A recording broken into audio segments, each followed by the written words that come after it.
Hello learners, welcome to my channel solution. So আজকের ক্লাসে আমি তোমাদের সাথে আলোচনা করব ইংলিশ পেডাগগির একটা গুরুত্বপূর্ণ প্র্যাকটিস সেট। এখানে আমি তোমাদের প্যাসেজ পোর্শন, যেটা আনসিন প্যাসেজ বা আনসিন যে পোয়েম পোর্শন, সেটা কিন্তু নিইনি। সেগুলো বাদ দিয়ে আমি তোমাদের পেডাগগি থেকে যে প্রশ্ন আসে, থিওরি থেকে যে প্রশ্ন আছে, সেখান থেকে আমি কিন্তু 15টা প্রশ্ন নিয়েছি। তাহলে চলো কিসের অপেক্ষা, শুরু করে দিই আজকে আমাদের ক্লাস। আর তোমাদের যদি ভিডিওটা ভালো লেগে থাকে তাহলে প্রত্যেককেই বলবো একটা লাইক করো, বন্ধুদের সাথে শেয়ার করো, এবং যারা আমার চ্যানেলে আজকে নতুন তাদেরকে বলবো চ্যানেলটাকে অবশ্যই সাবস্ক্রাইব করে আমার পাশে থাকবে। দেখো প্রথম প্রশ্ন আমাদের জন্য কি রয়েছে। দেখো ফার্স্ট কোয়েশ্চেনে বলা আছে the founder of structural grammar. তোমাদের এই যে structural grammar, functional grammar, grammar translation method, এগুলোর উপর আমি কিন্তু একটা ভিডিও দিয়ে দিয়েছি, ঠিক আছে? যারা আমার আগের ক্লাসগুলো দেখোনি অবশ্যই কিন্তু দেখে নিও। এখানে আমি আর ডিটেলসে যাচ্ছি না, জাস্ট আনসারটা বলে দিচ্ছি। তো the founder of structural grammar, চারটে অপশন রয়েছে, সি ফ্রাইস, চ্যাপম্যান, নেসফিল্ড নাকি চমস্কি। সো এই প্রশ্নের কারেক্ট আনসার হয়ে যাচ্ছে আমাদের অপশন নম্বরে, স্ট্রাকচারাল গ্রামারের ফাউন্ডারকে সি ফ্রাইস। কোয়েশ্চেন নাম্বার 2 দেখো কি বলেছে, schools need to become centres that prepare children for life. অর্থাৎ কি, স্কুলের প্রয়োজন এনশিওর করা, নিশ্চিত করা, স্টুডেন্টদেরকে ভবিষ্যতের জন্য তৈরি করা। দ্যাট অল চিলড্রেন, সমস্ত বাচ্চাদের, specially the differently abled children, যারা বিশেষভাবে সক্ষম, ফ্রম মার্জিনালাইজ সেকশনস, যারা প্রান্তিক এলাকা থেকে রয়েছে, and children in difficult circumstances, যারা বিভিন্ন পরিস্থিতি থেকে আসছে, গেটস দ্য ম্যাক্সিমাম বেনিফিট, তারা যেন সুবিধা পায়, সব থেকে বেশি পরিমাণ সুবিধা পায়, of this critical areas of education, এই সমস্ত ক্ষেত্রে। তো এখানে একটা কোটেশন দেওয়া আছে, কোটেশনটা কি বলেছে, this observation found in the national curriculum framework 2005, বলছে এই যে অবজারভেশনটা আমরা দেখতে পাই 2005-এ, ইজ রিলেটেড টু, এটা কার অ্যাপ্রোচের সঙ্গে বা কোন থিওরির সঙ্গে এটা মেলে। চারটে অপশন রয়েছে, gender equality, critical pedagogy, inclusive education, constructive learning. দেখো আমি তোমাদের এনসিএফ পড়িয়েছিলাম, তো সেখানে ভিডিওটা আমি রিসেন্টলি তোমাদের দেবো, আপলোড করব চ্যানেলে। তো এনসিএফ যদি তোমরা পড়ো, তো কনস্ট্রাকটিভ অ্যাপ্রোচ আমি যখন তোমাদের পিঁয়াজে পড়াচ্ছিলাম সেখানে বলেছিলাম, ঠিক আছে? বা আরটির ক্ষেত্রেও আমি তোমাদের এই কথাটা বলেছিলাম যে এনসিএফ কিন্তু কনস্ট্রাকটিভ অ্যাপ্রোচকে বেস করে গড়ে উঠেছে, ঠিক আছে? কনস্ট্রাকটিভ অ্যাপ্রোচ, নির্মাণ যে বাদ, একটা শিশু নিজের আগ্রহ ইচ্ছা অনুসারে নিজের জগৎ সম্পর্কে জ্ঞান নির্মাণ করে। তোমরা যদি কনস্ট্রাকটিভ অ্যাপ্রোচ পড়ো তাহলে কিন্তু তোমরা এই প্রশ্নের আনসার দিতে পারবে, ঠিক আছে? তো এই প্রশ্নের কারেক্ট আনসার হয়ে যাচ্ছে আমাদের option number D, constructive learning. Okay, constructive learning, option number D. চলে যাচ্ছে আমাদের পরবর্তী প্রশ্নে। দেখো কোয়েশ্চেন নাম্বার 3 কি বলেছে, a test of listening comprehension is a test of phonology, receptive skill, hearing skill নাকি প্রোডাক্টিভ স্কিল। দেখো লিসেনিং কম্প্রিহেনশন, শোনার বোধগম্যতা, এটা কিসের টেস্ট আমরা বলতে পারি? অবশ্যই রিসিপটিভ স্কিল আমরা বলতে পারি। রিসিভ মানে কি, গ্রহণ করা। তাহলে অপশন নাম্বার 2 হয়ে যাচ্ছে এই প্রশ্নের কারেক্ট আনসার। চলে যাচ্ছে আমাদের পরবর্তী প্রশ্নে। Study of meaning in a language is known as, কোনো ল্যাঙ্গুয়েজের মিনিং জানা, তো সেটাকে কি বলে? লিঙ্গুইস্টিক্স, মরফোলজি, সিস্ট্যাক্স হয়ে গেছে, এটা সিস্ট্যাক্স হবে না, এটা সিনট্যাক্স হবে, ঠিক আছে? সিনট্যাক্স হবে, অ্যান্ড সিমান্টিক। সো এই প্রশ্নের কারেক্ট আনসার কী হয়ে যাবে? Option number D. আমি তোমাদের এগুলো পড়িয়ে দিয়েছি, ফোনোলজি, মরফোলজি, সিনট্যাক্স, সিমান্টিক্স। তোমরা যারা ভিডিওগুলো দেখোনি অবশ্যই কিন্তু দেখে নিও। চলো চলে যাই আমাদের পরবর্তী প্রশ্নে। কোয়েশ্চেন নাম্বার 5 কি বলেছে, a test to assess the potential of students for specific abilities and skills such as music, spatial ability or logical ability as called a or an. অর্থাৎ কি, কোনো একটা টেস্ট যেটা কি হয়, স্টুডেন্টদের পোটেনশিয়াল, তাদের যে এবিলিটিসগুলো রয়েছে, যেমন music, spatial ability, logical ability, তো এটাকে কী ধরনের টেস্ট বলে? Attitude test, proficiency test, achievement test নাকি অ্যাপটিটিউড টেস্ট? সো এটাকে বলা হয় aptitude test. Option number D হয়ে যাচ্ছে এই প্রশ্নের কারেক্ট আনসার। চলে যাচ্ছে আমাদের পরবর্তী প্রশ্নে। দেখো কোয়েশ্চেন নাম্বার 6 কি বলেছে, হোয়েন লার্নার্স আর হবে, এটা অ্যান্ড হবে না, are engaged in a pair activity taking on roles of a doctor and patient, the activity is called. যখন কি হয় না, পেয়ার অ্যাক্টিভিটি করা হয়, একটা স্টুডেন্ট কি হয় না কোনো ডক্টরের রোল প্লে করে বা কোনো পেশেন্টের রোল, এই ধরনের যখন অ্যাক্টিভিটি হয়, তোমাদের মাইক্রো টিচিংয়ের ক্ষেত্রে তোমরা হয়তো করেছো যে তোমরা টিচারের রোলে অবতীর্ণ হয়েছো, বা তোমাদের যারা বন্ধুবান্ধব তারা আবার তুমি যে টিচার তোমার স্টুডেন্ট হয়েছে তারা। তো এটাকে আমরা কি বলি, চারটে অপশন রয়েছে, real activity, simulation, declamation, exchanging note. তো এটাকে আমরা কি বলি, সিমুলেশন বলে থাকি। ওকে, মাইক্রো টিচিংয়ের ওপর একটা ভিডিও আমি তোমাদের খুব চটজলদি আপলোড করার চেষ্টা করছি। অপশন নাম্বার বি হয়ে যাচ্ছে কারেক্ট আনসার। চলে যাচ্ছি পরবর্তী প্রশ্নে, question number 7, which of the following is a value associated with an inclusive classroom? এর মধ্যে কোন বৈশিষ্ট্যটা ইনক্লুসিভ ক্লাসরুম মানে অন্তর্ভুক্তিমূলক শিক্ষার সঙ্গে যুক্ত? কোলাবোরেশন, সিম্প্যাথি, কম্পিটিশন নাকি এনভি? সো এটাকে আমরা কি বলতে পারি, কোলাবোরেশন বলতে পারি। এর মধ্যে কোন ভ্যালুটা অন্তর্ভুক্তিমূলক শিক্ষায় কি হয়, সহযোগিতামূলক শিক্ষা, দেখা যায় একে অপরের সঙ্গে সহযোগিতা করে আমরা শিখতে পারি, মানে অপশন নম্বর এ হয়ে যাচ্ছে আমাদের এই প্রশ্নের কারেক্ট আনসার। চলে যাচ্ছি আমাদের পরবর্তী প্রশ্নে, question number 8, a poem can be best taught by? একটা কবিতাকে সব থেকে ভালো কিভাবে শেখানো যায়?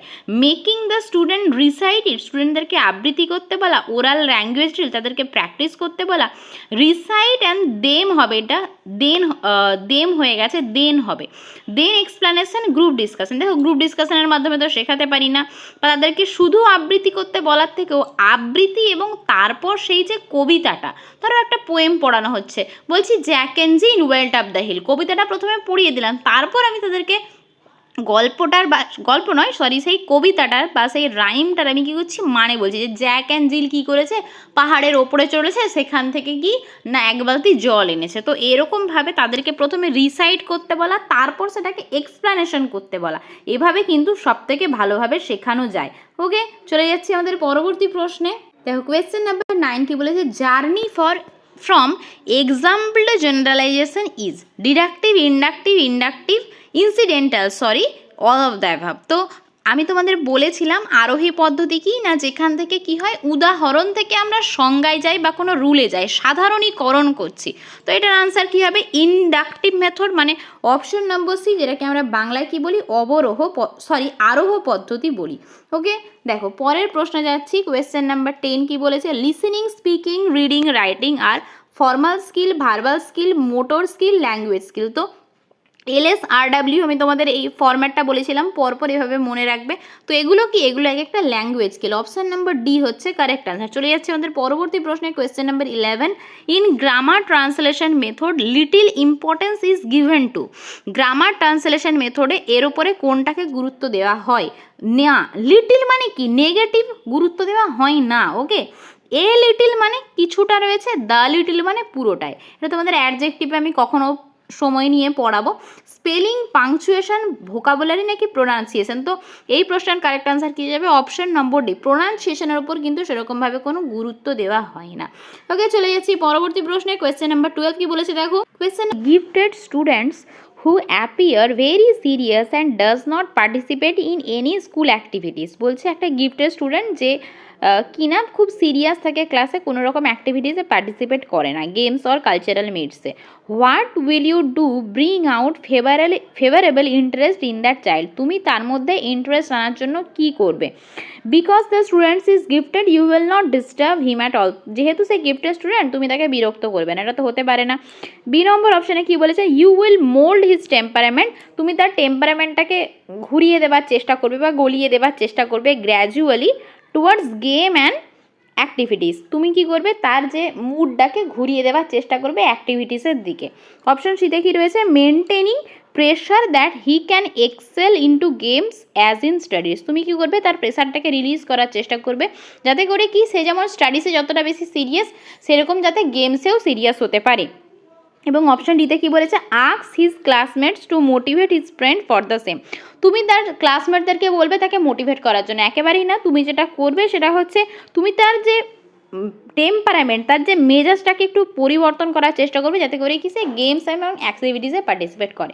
ওকে, আশা করি ক্লিয়ার হয়ে যাচ্ছে। চলে যাচ্ছে আমাদের পরবর্তী প্রশ্ন, কোয়েশ্চেন নাম্বার 13 কি বলেছে দেখো, your school building is just adjacent to a cinema হল।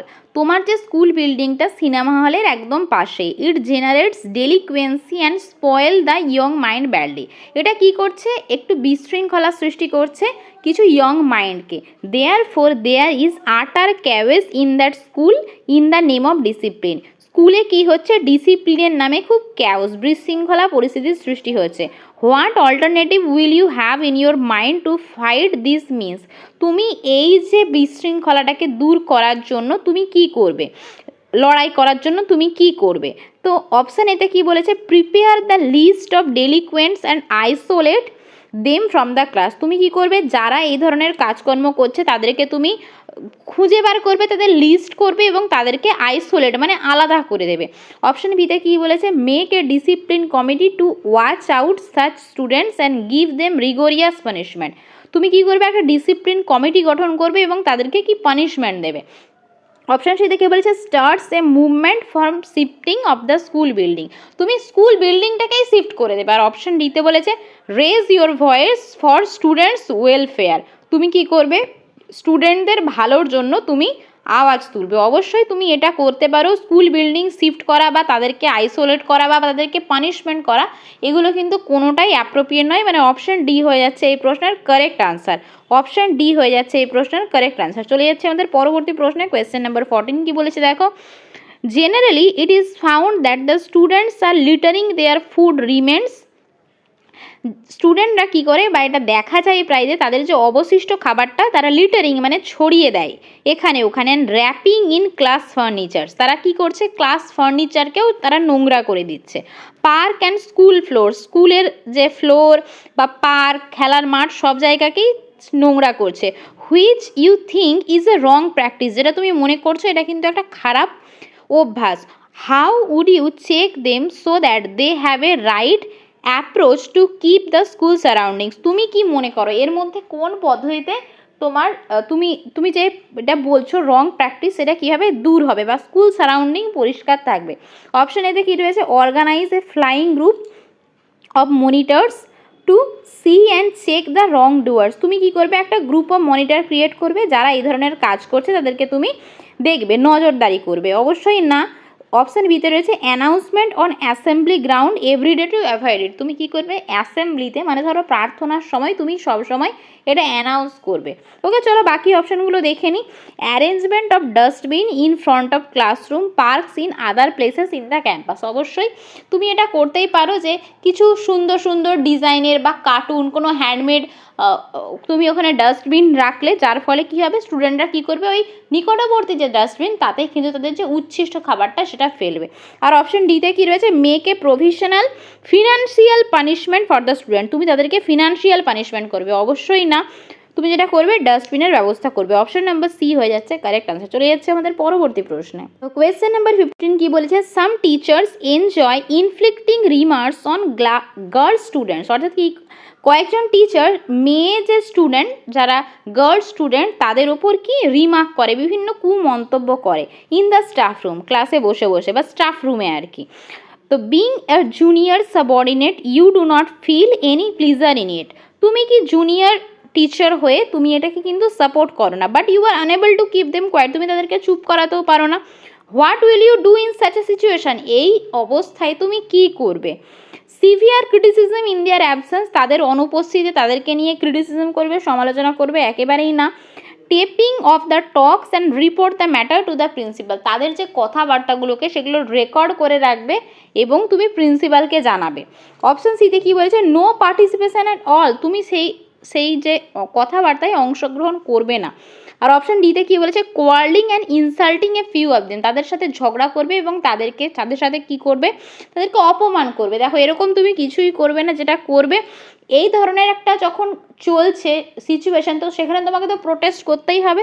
তো তুমি প্রিন্সিপালকে জানাবে এই বিষয়টা এবং তাদের যে কথোপকথন তার একটা টেপ রেকর্ড তুমি করতে পারো। মানে অপশন নাম্বার বি হয়ে যাচ্ছে এই প্রশ্নের কারেক্ট অ্যান্সার। আশা করি তোমরা বুঝতে পেরেছো। দেখো এরপরে রয়েছে প্যাসেজ পোর্শন। তো এই পিডিএফটা আমি তোমাদের টেলিগ্রাম চ্যানেলে দিয়ে দেবো। আমার যে টেলিগ্রাম চ্যানেল সলিউশন, তো লিঙ্ক তোমাদের আমি ডেসক্রিপশন বক্সে দিয়ে দেবো। ডেসক্রিপশন বক্স থেকে তোমরা লিঙ্কে গিয়ে কিন্তু আমার যে টেলিগ্রাম চ্যানেল সেখানে এই পিডিএফটা পেয়ে যাবে। এই পিডিএফটাই তোমাদের আগের দিন আমি যে চাইল্ড সাইকোলজির যে 30টা প্রশ্ন, তার প্রশ্ন উত্তর এবং এই যে ইংলিশ পেডাগগির যে 30টা প্রশ্ন উত্তর কিন্তু রয়েছে। তো অবশ্যই সবাই আমার টেলিগ্রাম চ্যানেলে জুড়ে যেও, তাহলে কিন্তু এই পিডিএফটা তোমরা পেয়ে যাবে। আর ওখানে আমি এখন চেষ্টা করছি প্রতিদিন প্রশ্ন উত্তর দেওয়ার, তো সেখানে তোমরা কোয়েশ্চেন আনসারও কিন্তু দিতে পারবে। তো আজকের মতো এই পর্যন্তই। তোমাদের যদি ভিডিওটা ভালো লেগে থাকে তাহলে প্রত্যেকেই বলবো একটা লাইক করো, বন্ধুদের সাথে শেয়ার করো, এবং যারা আমার চ্যানেলে আজকে নতুন তাদেরকে বলবো চ্যানেলটাকে অবশ্যই সাবস্ক্রাইব করে দিও। প্রত্যেকেই ভালো থেকো, প্র্যাকটিস করতে থাকো, আর থ্যাঙ্কস ফর ওয়াচিং।